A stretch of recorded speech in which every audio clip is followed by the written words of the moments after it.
The Mark IV tank was not fast, refined, or comfortable, but it was the machine that helped make Cambrai one of the defining armored battles of the First World War. As I release my new book, Cambrai, the First Great Tank Offensive, alongside Season 1 of Famous Tank Battles, Cambrai, this article looks at the tank itself, the steel, smoke, machinery, and human endurance behind the famous attack. Cambrai is remembered because hundreds of tanks moved forward in a way the battlefield had never seen before. But that story begins with the Mark IV, a crude and remarkable machine that showed the world the future of armored warfare before anyone fully understood what that future would become. The Mark IV tank was not fast, elegant, or refined. It did not look like the tanks that would dominate later battlefields, and it did not move with anything resembling modern armored speed. It was a grinding, rattling, smoke-filled machine built for one brutal purpose: to carry men and weapons across ground that had become almost impossible for infantry to cross alone. By 1917, the Western Front had become a landscape of trenches, wire, shell holes, machine guns, and artillery fire. Armies could still launch attacks, but the cost was often staggering. The tank emerged from that problem. It was not created because warfare had become clean or mechanical. It was created because the battlefield had become so destructive that armies were desperate for a new way through it. The Mark IV was Britain's most important step toward making the tank a usable weapon of war. Earlier tanks had shown promise, but they were still uncertain machines. The Mark IV remained uncomfortable, mechanically difficult, and vulnerable, but it could be built and deployed in numbers large enough to matter. That distinction made it more than an experiment. Its defining moment came at Cambrai. In November 1917, British Mark IV tanks moved toward the German defenses in one of the first great demonstrations of massed armored attack. The battle did not solve every problem of trench warfare, but it changed how the tank was understood. After Cambrai, the Mark IV was no longer just a strange machine crawling across the mud. It was proof that armored warfare had a future. The Mark IV existed because the old methods of attack were no longer enough. By the middle years of the First World War, infantry assaults often had to move through belts of barbed wire, broken ground, flooded shell holes, and carefully prepared machine gun positions. Even when artillery bombardments smashed parts of the enemy line, they also tore the battlefield into a maze of craters and mud that slowed the men who had to cross it. The tank was an attempt to solve that problem with armor, tracks, and firepower. It was designed to go where horses, trucks, and traditional artillery support could not. A tank could crush wire, cross trenches, and carry weapons directly into the enemy's defensive zone.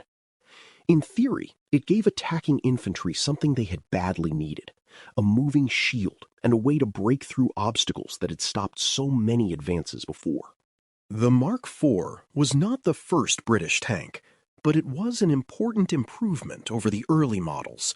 The first tanks had shocked observers, but they were unreliable, difficult to move to the battlefield, and still experimental in both design and use. The Mark IV kept the same general shape, but it represented a more practical wartime machine. It could be manufactured in greater numbers, transported more effectively, and used in larger formations. That mattered because the tank's value depended on more than invention. One or two machines could startle an enemy, but they could not change a battle. To matter, tanks had to appear in numbers, support a larger plan, and work with infantry and artillery. The Mark IV was the machine that helped make that possible. It gave Britain a tank that was still crude, but no longer merely theoretical.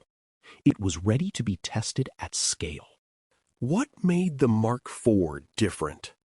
The Mark IV looked strange because it came from a different stage of armored warfare.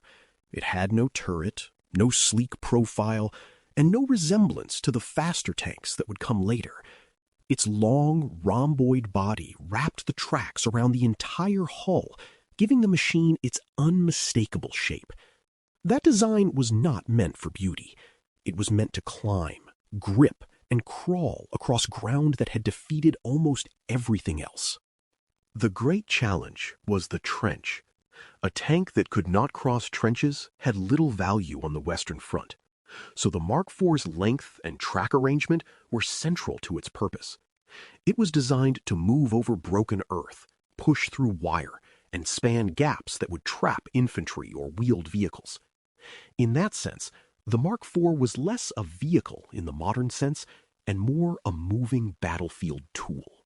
Its weapons were carried in side-mounted sponsons rather than in a rotating turret. The male version carried small cannon and machine guns, giving it the ability to attack strongpoints, machine gun nests, and fortified positions. The female version carried machine guns and was intended more for suppressing enemy infantry. These labels sound unusual today, but they reflected how new the entire idea still was. Armies were not only building tanks, they were still figuring out what tanks were supposed to be. The Mark IV's design also showed the limits of early tank thinking. It could break through wire and cross trenches, but it was slow, difficult to steer, and dependent on a crew working under miserable conditions. Its shape solved some battlefield problems while creating others. That tension is what makes the Mark IV so important. It was not a finished answer to mechanized war, but it was a serious step toward one. To describe the Mark IV only from the outside is to miss much of its story. From a distance, it looked like an armored monster crawling across the battlefield. Inside, it was a cramped, deafening, exhausting place where the crew had to fight the enemy, the ground, and the machine itself. The crew worked beside the engine in intense heat, surrounded by noise, fumes, vibration, and the smell of oil and metal. Visibility was poor. Communication was difficult. Every movement of the tank was physical and uncertain, and every decision had to be made inside a space that was more workshop than fighting compartment. The men inside were protected from rifle and machine gun fire, but they were not removed from danger. A Mark IV crew also had to endure the fear of becoming trapped. The tank could break down, sink into mud, become stuck in a trench, or draw enemy artillery fire. If the machine stopped in front of the German line, it could quickly turn from protection into a steel prison. Even when the armor held, the crew could be battered by heat, fumes, concussion, and the strain of operating under fire. That human experience matters because the Mark IV was not simply a technological milestone. It was a weapon operated by men who were being asked to trust a new kind of machine in one of the most dangerous environments on Earth. Cambrai would show what massed tanks could do, but every yard gained still depended on crews willing to push these machines forward into smoke, shellfire, and uncertainty. The Mark IV's greatest strength was that it could do things infantry could not do alone. It could crush barbed wire, cross trenches, move through broken ground, and carry weapons forward under armor. Against riflemen and machine gun crews, that protection mattered. A defending soldier who had expected infantry in the open now faced a steel machine pushing directly through the obstacle belt. It also had psychological power. The sight and sound of a Mark IV approaching could unsettle defenders who had never faced tanks in numbers. It was slow, but it did not need to be graceful to be frightening. On the right ground, with infantry close behind and artillery supporting the advance, it could help open a path through defenses that had once seemed almost immovable. But the Mark IV was still a fragile early machine. It could break down before reaching the enemy. It could become stuck in mud or trapped by difficult ground. It was vulnerable to artillery, field guns, mechanical failure, and poor coordination. Its armor offered protection, but not invincibility. Once a tank was isolated, disabled, or separated from supporting infantry, it could quickly become a target. That is why the Mark IV's story is not simply a story of invention. It is a story of learning. The tank could help break into a defensive system, but it could not exploit success by itself. It needed infantry, artillery, engineers, supply, command, and reserves. Cambrai would prove both sides of that lesson. The Mark IV could help crack the front open, but victory required more than steel. Cambrai became the Mark IV's defining battlefield because it showed what tanks could do when they were used in mass, rather than scattered in small numbers. The British attack in November 1917 brought hundreds of tanks into the opening assault, giving the machine its first great opportunity to prove that it could be more than a battlefield curiosity. On ground better suited to tanks than the mud of Flanders, the Mark IV helped crush wire, cross trenches, and carry the attack into the German defensive system. The opening success was dramatic. Tanks helped create surprise and momentum, and for a brief moment, they seemed to offer an answer to the deadlock that had consumed so many lives. The Mark IV did not move quickly, but speed was not its main contribution. Its value came from its ability to force a way through the barriers that had made infantry assaults so costly. Yet Cambrai also revealed the limits of the early tank. Machines broke down, crews exhausted themselves. Infantry, artillery, cavalry, reserves, and supply all had to keep pace if a breakthrough was going to become a lasting victory. The Mark IV could help open the door, but it could not walk the entire army through it by itself. That is why the Mark IV's legacy is so important. It was not the perfect tank. It was not the beginning of modern armored warfare in its finished form. It was something more transitional, and in some ways more interesting. A crude but serious machine that forced armies to rethink what was possible on the battlefield. After Cambrai, the tank could no longer be dismissed as an odd experiment. The Mark IV had shown that armored vehicles, used in concentration and tied to a larger plan, could change the shape of battle. It was slow, harsh, unreliable, and dangerous to operate, but it pointed toward the future.